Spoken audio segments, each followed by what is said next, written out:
Hi, welcome. When I first started Tremfya injections 3 months ago, I looked everywhere for a video to follow because even though the instructions that Johnson & Johnson gives you when you start taking Tremfya are extremely specific and great with pictures and everything, I felt like I wanted to follow along with something too.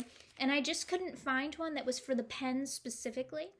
So I ended up having to follow a tutorial of somebody who was giving a subcutaneous GLP-1 injection, and that was fine, but it's not quite the same. So I thought that I would create one for other people who need that visual aid.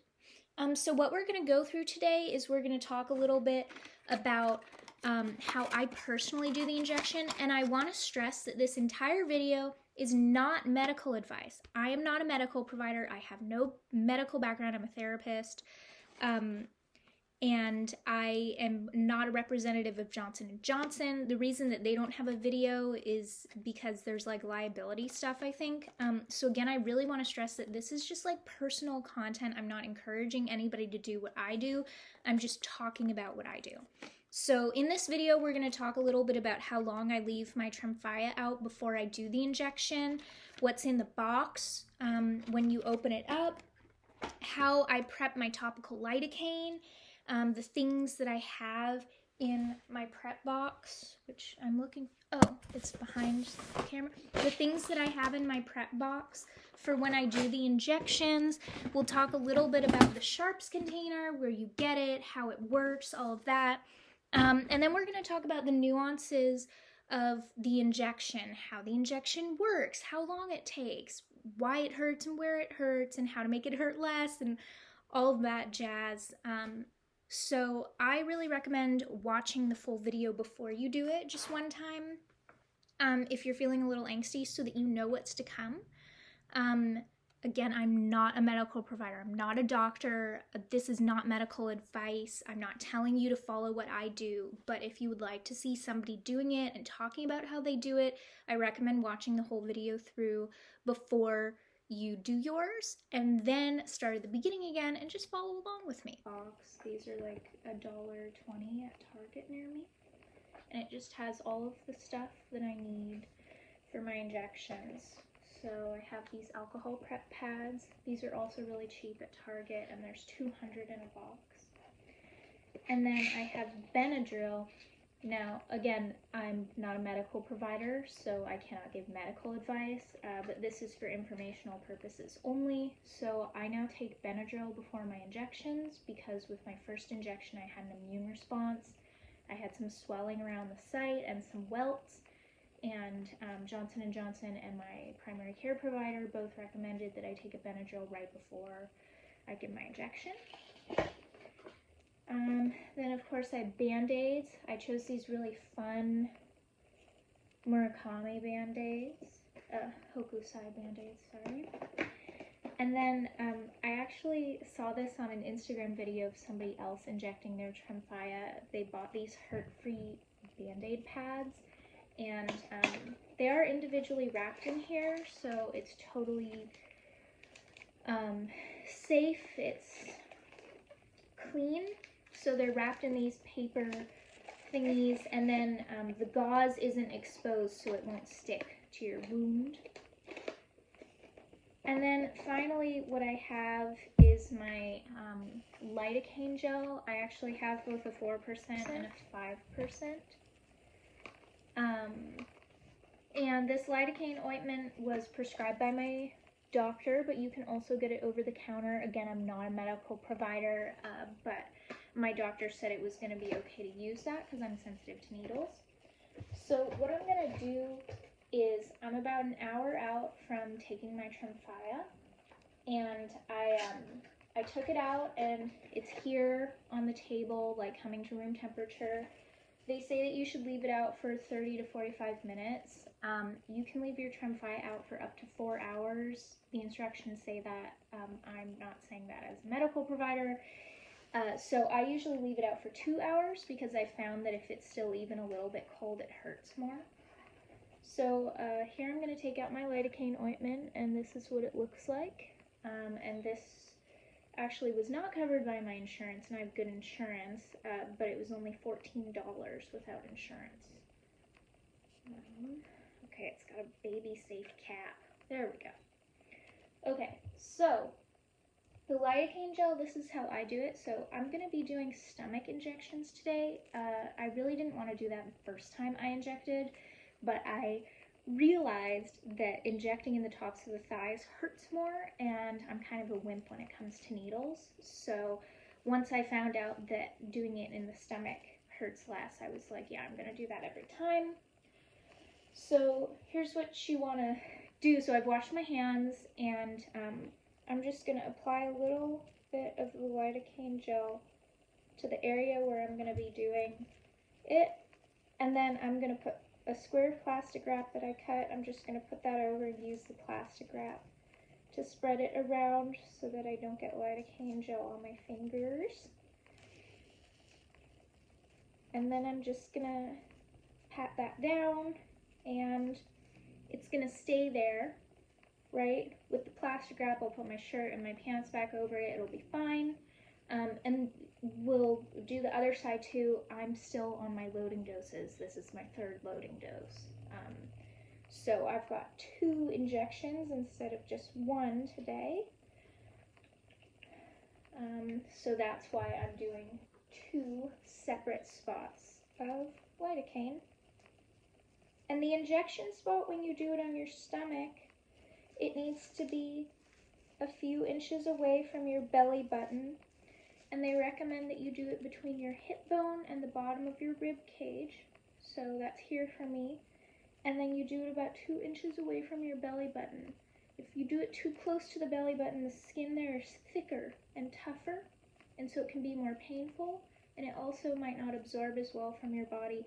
And again, I want to stress that that's just from my own research. I'm not a doctor. I don't have any sort of medical background, and everything that I'm saying here is just like how I do it. It's not a matter of fact, it's a matter of opinion, and I do not represent Johnson & Johnson or Tremfya in any way.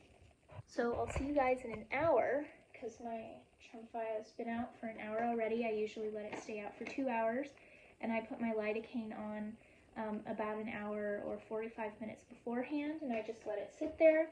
So we'll see you in an hour. Bye. Okay, so here we are back again, and I've got all my stuff laid out on the table. Sometimes I don't use both hurt-free pads, and sometimes I don't use both alcohol prep pads. Sometimes I just use one, but I'll always use 2 Band-Aids, 1 for each injection. And of course, after this final loading dose, I won't need 2 of anything anymore. I'll just need 1. So what we're going to do is I've already opened up the box here, and this is what comes in the box. The box has instructions printed here, and then it also has instructions for use here in this little packet.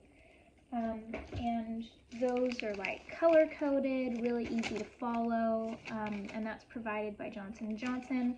And of course, they tell you to dispose in a needle container. So I've got one of these. This particular container, the Sharps A Gator, I also got this from Target. Not sponsored by Target, by the way.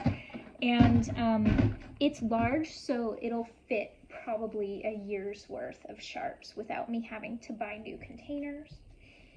So it's also got all the drug information, and then here's the Tremfya pen inside. First, we're going to check it and make sure that there are no large particles and that it's either pale yellow or clear. And so that's what I'm seeing. It's clear, and there's some bubbles, and I was actually anxious about the bubbles because I'd never had such a big bubble before like this. So what I did is I called Johnson & Johnson's emergency line for pharmacists, and I asked them about it, and they were like, yeah, it's totally fine. So what I'm going to do is take that one out, and let's check the other one. Yes, this one's also got a bubble. Now you can see that they're both capped. Once it's uncapped, you can no longer recap it. So if I were to try and put the lid back on, it might not go on perfectly straight, and that might bend the needle, and then it's unusable. So that's why they tell you don't put the lid back on. So what I'm going to do first is I'm going to take out my alcohol prep pad, and then I'm going to remove the plastic wrap. prep this area, prep that area. Okay. Now what I'm gonna do is I'm gonna pick the spot. Alright, so unfortunately my phone died right as I was doing the injection, but don't worry, since I'm doing my loading doses, I still have one left. So I'm just gonna pop a Band-Aid on the one that I just did. Alright. And now we're gonna do the second one. So I'm uncapping it. You're gonna press down, it's gonna hurt. 2, 3, 4, 5, 6, 7, 8, 9. And then you heard it click the second time. You're good to go. You put it in that needle disposal. You can see I'm shaking. I have a little bit of a fear of needles, but boy, do you have to get over that when you have Crohn's disease. Now that one definitely hurt more, and the reason that it hurt more is because I was tensing up my abs. So you want to be really relaxed. Okay, so now the question is, like, how do you know it's for sure done? Well, the instructions say that it's going to take about 10 seconds. And the way that you know is first you hear a click and it's loud. And you heard it in the video when I was administering it. So when it pushes down, you can see it's spring-loaded here. When it pushes down, it starts that click. And then you can see this yellow plunger starting to go down. And it works just like a ballpoint pen. So when you click the top of a pen, then a little spring makes the end of the pen shoot out, right? So this spring works basically the same way, where it slowly is pushing down the medicine. So you'll know when it's done because it's going to click when it gets to the end, and that's it catching on the end. So you'll want to leave it in the skin for just like a second or two after it clicked again, because there might still be some drip drops, which you saw me do. I counted to 10 even though the injection only took 8 seconds. And then you can look at it afterwards and make sure that all the medication went in. So you can see there's no more liquid here, right? And you can also see, okay, the expiration date. This expires February 2027. And that lot number is useful in case there are any issues with the pen. You can tell the pharmacist on the phone. So again, that's how you can tell that it's all done. And of course that goes into the sharp. I do also have a hot tip about the sharps container.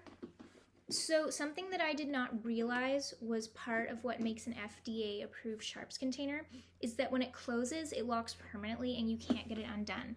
So you can see that there are these little things and they go into here and then you cannot get the lid off. You also can't take the lid off this way. It's completely locked. So I watched a video of somebody doing their diabetes injection when I was learning to do the Tremfya injection, and they were keeping their sharps container open like this, and I was like, oh. So again, I'm sure that this is probably not an FDA approved technique, but I keep my sharps container open because the Tremfya pens are very small, and as you can see, I've got several of them in there, and it's quite deep. So I'm just going to keep these Band-Aids on for at least a few hours, but no more than 24 hours. And at that point, I will take them off. Okay, so here's an important note. It's not uncommon for side effects to happen with the Tremfya injector, and I found this out because after my first 2 injections, I did have a reaction. I had done them on the tops of my legs, and about 24 hours after the injection, I had welts around my legs. And they were getting pretty big within an hour, and that really scared me. So I called that Johnson & Johnson hotline again. They're available all the time, and sometimes they won't pick up right away if it's after hours. So in the evenings or if it's on the weekend, they might not pick up right away, but you just leave a message. They'll call you back in an hour or 2. They've never been longer to call me back. So what you do is you call them and you let them know what's going on, and you also contact your doctor, and then Johnson & Johnson is going to let you know how to proceed from there. And now we have one final step. I always give myself a little bit of a reward. I have a huge sweet tooth, so I buy like special candies like these Ghirardelli raspberry ones. These ones actually have little raspberry seeds in them, and you're not supposed to eat seeds with Crohn's, but I asked my doctor and she said, nah, raspberry seeds are fine. But of course, ask your doctor. Again, I'm not a medical professional, so we're going to enjoy a little bit of chocolate. So that's all for now. Thank you for joining me on my third loading dose.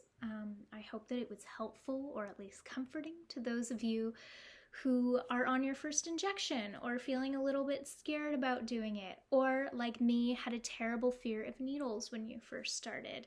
It's gonna be okay, it's gonna get easier, and it really doesn't hurt as much as you think it will when you do it in the tummy. And oh my gosh, I know I've said this a million times, but I'm not a medical provider, okay? So this is not medical advice. This is just a video of me doing my injection. And if you want to follow along, like, that's your choice. But I am not advising anybody to follow along. And you should always consult with Johnson & Johnson if you have any questions, comments, or concerns. Thank you very much. And congratulations on your injection!